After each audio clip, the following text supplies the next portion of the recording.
Ah, I love that word, grit. Say it.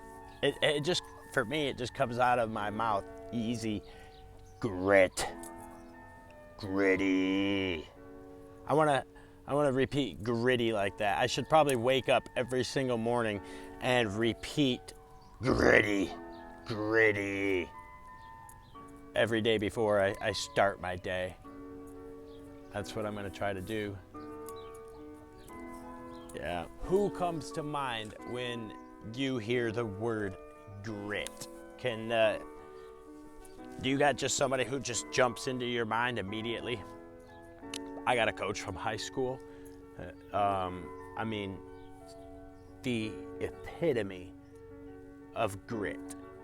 And there's a few other words that jump into my mind when I think about my high school wrestling coach. His name, I'll leave it off for, that'd probably be best.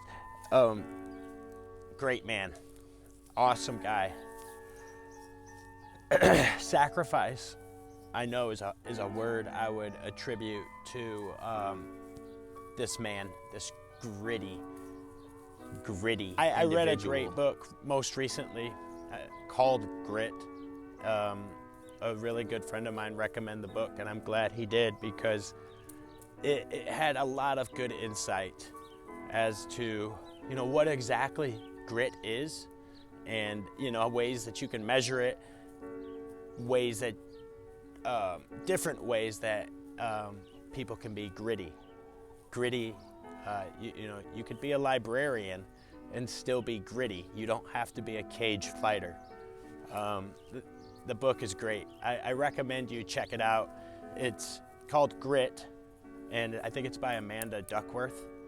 Don't quote me for sure, but shout out to that book.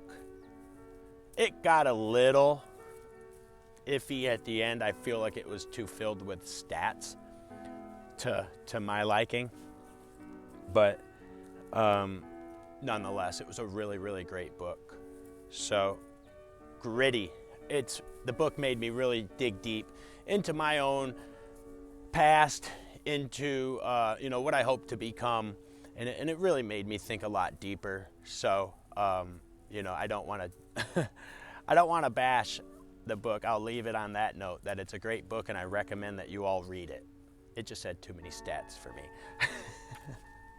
Sorry, Amanda. I liked your book.